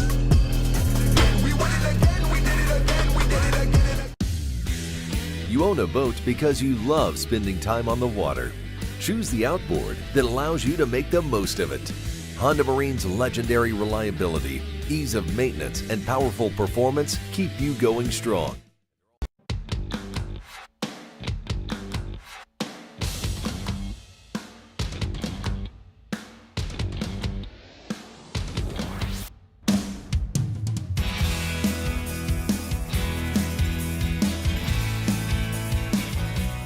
Jackpots are growing in West Virginia. Jackpots are on the rise every week. Powerball hits Mondays, Wednesdays, and Saturdays. Mega Millions lights up Tuesdays and Fridays. That's 5 chances a week to get in on life-changing jackpots. Play in-store and online. 18 plus to play. Please play responsibly. The Powerball jackpot is $57 million. The Mega Millions jackpot is $303 million. So go ahead, play today. 800-765-TALK, 800-765-8255. That is the phone number. You can text the show at 304-TALK-304. Final call for phone calls, final call for text. Your last chance to vent as we head into the weekend. Let's get some more of those text steams, TJ. Steam release. I hope everyone is getting along well during this extended period of quote-unquote global warming, says the texter. Dave and TJ, no Steam, no Seinfeld memes. Just wanted to say that you two do a great job. See, I am being funny now. Texter says the Mean Girls are running WVU into the ground. Once again, Chris Stirewalt tells it like it is. Stirewalt is not a liberal. He's a pragmatist, says the texter. You're already breaking your own darn rules. People ramble on way too long. You two let them do it. 304-TALK 304. The word of the day is global warming. Stay warm, says the texter. We've talked enough about the Riley girl. Let's talk about Sasha Riley for a while. Don Lemon wasn't covering a riot. He was causing a riot. Laken Riley was raped, head bashed in, and murdered by an illegal criminal. How about that guy gets his facts right? 304-TALK 304. Why is it so hard to sit at home and watch the illegals be sent home? We silently watched the last administration bring them in. Schools need more Bibles. Wilson needs more buckwheat cakes. And we all need more Dale Lees, says the texter. Hey, Greg and Ona, my taxes are lower, big guy, says the texter. 304-TALK 304. I really like Greg's statement. TJ, ICE is the new KKK, trading white sheets for camouflage head to foot to conceal their identities. West Virginia lost 10,000 jobs last year. Thousands of those were in the coal industry. This is not progress. Why does everyone always want someone to do something for them? So what? Trump hasn't done anything for West Virginia. He has done a lot for the country as a whole. Quit sitting back and waiting for someone to do something for you. Do it for yourself. Texter simply says, Dave, I love Chris Stirewalt. 304-TALK 304. There's no point at steaming. It won't change anyone's mind. Love the show and the segments with Stirewalt. Signed, a conservative-leaning registered independent. 304-TALK 304 is the text line. Still a couple of minutes. If you want to squeeze in a quick call, 800-765-TALK is the phone number. Texter says, you censor my text. I sent a text pointing out that Donald Trump is an insurrectionist and pardoned 1,500 of his insurrectionist followers. You did not read it. Do you believe in the First Amendment? Ethan Collins goes bowling with the safety rails up, says the texter. 304-TALK 304. Always loved when Hoppy used to call Stirewalt a conservative. I'm steamed about the whole immigration mess. While I don't disagree with criminal aliens being deported, how we are doing it, or how we are going about it, is some sort of political theater that is backfiring. Do we want people to come to America? Yeah. Do we have a plan in place to bring people who believe in the American dream to come here? No. As long as this is a political tool for both parties, things will never change. Term limits are the answer to most of our country's problems. Thanks, and love the show, says the texter. The Moops are kings. Why does Brad McElhinny pretend like he's surprised every time he is introduced? He always begins with, oh, hi, as if he didn't know he was being introduced, says the texter. All right, you get the final word of the week. We're back on Monday morning, TJ and I, in the Cove Insurance Studios on Monday, and then we are planning to be back in the belly of the beast Tuesday, Wednesday, and Thursday of next week.